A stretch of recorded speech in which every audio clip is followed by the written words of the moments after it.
políticos nacionales e internacionales. Lesley Briceño nos acompaña en esta oportunidad, analista política. ¿Cómo estás, Lesley? Muy bien, muchas gracias por acogerme en este día helado. Oye, sí, bastante fría este miércoles, poco primaveral en Concepción. Sí, muy poco primaveral. Bueno, 19 de octubre, el día de hoy conmemoramos precisamente en el Gran Concepción estos 3 años desde el estallido social, lo que significó el día de ayer a nivel local. Unas cifras que quizás pueden sorprender a algunos en torno a lo que se esperaba para esta fecha significativa, porque era un nuevo aniversario, pero sin medidas restrictivas. Claro, era una fecha que probablemente, lo conversábamos fuera de cámara, que probablemente muchos esperábamos que fuese un mayor nivel de violencia, también algunas situaciones un poco más complejas de las que realmente se vivieron el día de ayer. Si bien ninguna de estas cifras son para celebrarlas, hay que pensar de que comparativamente hablando con lo que ocurrió el 2021, bueno, 2020 obviamente, y el 2021, que era con restricciones por el contexto de la pandemia, distan bastante de esos números. O sea, tenemos 150 eventos de acuerdo a la información oficial, 150 eventos de alteración del orden público, 15 saqueos, 2 solamente en Concepción, 195 personas detenidas, y otra de las cosas que celebraba también un poco el gobierno, hablaba sobre que si bien no hubieron heridos, no hubo que lamentar ninguna persona muerta. Y si bien puede sonar un poco alegrarse por cosas así, tenemos que recordar que la violencia del 18 de octubre es algo que se volvió, del 18 de octubre del 2019, se volvió a repetir el 2020 y también el 2021. Por lo tanto, el haber estado sin restricciones nos demuestra un poco que se puede leer de varias formas. O sea, primero que nada, recordar que y hacer hincapié que los actos de violencia que se vieron el día de ayer son finalmente de delincuencia y casos aislados. Es delincuencia y que lamentablemente hace mucho ruido. Pero sí hubo un grupo de personas que se manifestó pacíficamente, que salió a marchar, que salió a plantear sus ideas o a recordar cuáles fueron las ideas que movilizaron el estallido social del 2019 y que tiene que ver con un poco esta sociedad tan desigual que tiene nuestro país y que todavía este proceso no ha terminado. Y algunas lecturas que hay que tener cuidado porque pasamos un poco de estos 3 años para algunos. Finalmente las situaciones se han ido agudizando y eso puede generar una situación de desigualdad nuevamente y mayor tensión y que puede finalizar en un nuevo estallido. Claro, Lesley, porque uno veía ayer en diversas entidades, Fundación Sol, entre otras, ¿qué ha pasado en estos 3 años? Porque para muchos, claro, es una fecha significativa desde que la ciudadanía despierta y exige sus derechos, porque no podemos obviar que esto se genera debido a un agotamiento de la ciudadanía, la desigualdad. Claro, parte con estos 30 pesos el alza al metro, pero que es un agotamiento en general de los abusos de un sistema constante en la salud, en la educación, y podemos ver ahí en las imágenes que tenemos de archivo de esos días, carteles, y que si vamos recordando un poquito, ¿qué exigía la gente? Igualdad, mejor condiciones en la salud, la educación, en el medio ambiente y en tantas otras temáticas que parecen dentro de una cosa muy básica, así como que ¿cómo no están? A 3 años, ¿qué ha pasado en medio de convención de un alto porcentaje que rechazó una propuesta constitucional? Lo que nos queda en ese sentido.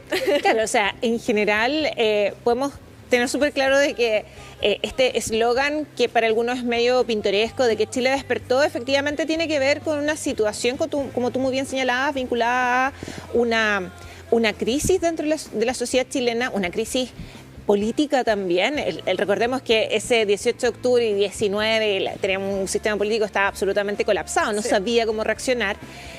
También una desvinculación de la clase política con lo que ocurría. Estábamos en un oasis en ese entonces. Exacto, o sea, el sentido de realidad que tiene y que tenía en ese momento la clase política dejaba bastante que desear.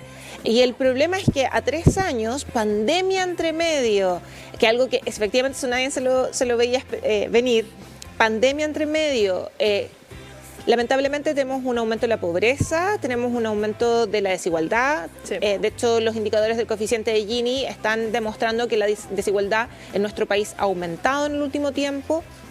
el costo de la vida es mucho más alto, tenemos una inflación de más de 2 dígitos y que finalmente eso va generando un problema dentro de la sociedad. Y la persona de a pie, la persona común y corriente dice, bueno, aumentó la delincuencia, ha aumentado la desigualdad, el sueldo no me alcanza para llegar a fin de mes y los problemas que se planteaban de mejor salud, mejor educación, mejores pensiones, vinculadas con el mejor relación con el medio ambiente, etcétera, eso sigue estando y es más, mucho más agudizado. Entonces, nos queda todavía mucho. Lo que sí podemos tener súper claro es que hay actores tanto sociales como políticos que se han involucrado. Y hay algo que rescatar de lo que fue después del 18 de octubre del 2019, que muchas empresas empezaron a dar cuenta de que no era solamente pagar el mínimo, sino que había que mirar un poco de los sueldos más éticos. Muchas empresas se sumaron a esto del sueldo mínimo de 500.000 pesos. 40 horas. Las 40 horas. Y que finalmente, hoy día, por ejemplo, algo que puede sonar súper, que en el 2019 ni siquiera estaba, que era el teletrabajo. Entonces, finalmente hay muchas cosas que han ido surgiendo y temáticas que ya llegaron para quedarse. Ahora el proceso todavía, de hecho, todavía en el Congreso están discutiendo el mecanismo, porque el proceso constituyente que inicia en este 18 de octubre todavía no finaliza y hay que tratar de buscar el mejor mecanismo para que finalice de la mejor manera, porque si no nos vamos a encontrar con que si es una constitución que efectivamente la ciudadanía no tenga legitimidad por parte de la ciudadanía, probablemente nos vamos a encontrar con que en un par de años más podemos llegar a situaciones de crisis similares o peores que esta. En ese sentido tú señalaste algo que, claro, los actores políticos también cambiaron. Totalmente distinto a lo que teníamos en ese entonces, lo que significó el discurso del presidente Gabriel Boric a eso de las 9:30 de la mañana, con un tono bastante directo en dar los mensajes, en dejar claro que hubo violación de los derechos humanos y todo lo que se generaba y se esperaba también para esa jornada, porque fue un discurso que quizá uno podría haber esperado a mediodía, pero claro, llamados en diversos puntos del país eran precisamente dentro de ese horario y esto lo hacen temprano dentro de lo que uno podría esperar para un discurso presidencial. Claro, finalmente lo que hace el presidente Boric es marcar pauta y buscar el momento más idóneo. Quizás no era el horario prime, que muchas veces es el horario que más se apetece, pero tenemos un horario donde la discusión, primero no habían partido las manifestaciones, si bien habían algunas cosas aisladas, no había partido las manifestaciones, y un poco la idea es recordar qué es lo que ocurrió, no solamente qué es lo que lleva al génesis del 18 de octubre, sino que además también qué es lo que ocurrió ese día y los días posteriores, no solamente en relación a las violaciones de los derechos humanos, sino que si bien podemos tener una discusión mucho más larga sobre si hay presos políticos o no, finalmente hay abusos por parte de la autoridad policial y eso la justicia lo está investigando. De hecho, hoy día mismo finalmente se dictó sentencia en torno a un caso de abuso sexual de policía hacia mujeres detenidas durante estos días, o sea, esos días en el 2019. Entonces nos encontramos con que el presidente logra recordar eso, no solamente él, sino que además también sus ministros. El discurso es, hay todavía muchas cosas que avanzar, pero desmarquémonos de las situaciones de violencia. La violencia es condenable, lo decía el subsecretario Monsalves hoy día en la mañana, la violencia no hay que romantizarla. Lo que ocurrió anoche y ayer en la tarde fueron actos de delincuencia, los saqueos son actos de delincuencia y así probablemente es la percepción por la mayor cantidad del país. Siempre nos vamos a encontrar con grupos más extremos que van a reivindicar este tipo de violencia específica como una forma legítima de manifestar sus opiniones. Sin embargo, lo que vimos ayer y lo que vimos también en otros momentos lamentables de estas protestas que se dieron en el 2019 y después las conmemoraciones del 2020 y 2021 son más que nada de violencia plenamente. Sí, estaba buscando acá que tenía que guardar en Twitter algunos de los informes internacionales, porque claro, muchas veces como que cuando es dentro del mismo país no se validan o cierta parte de la población no valida las instituciones desde nuestro mismo país.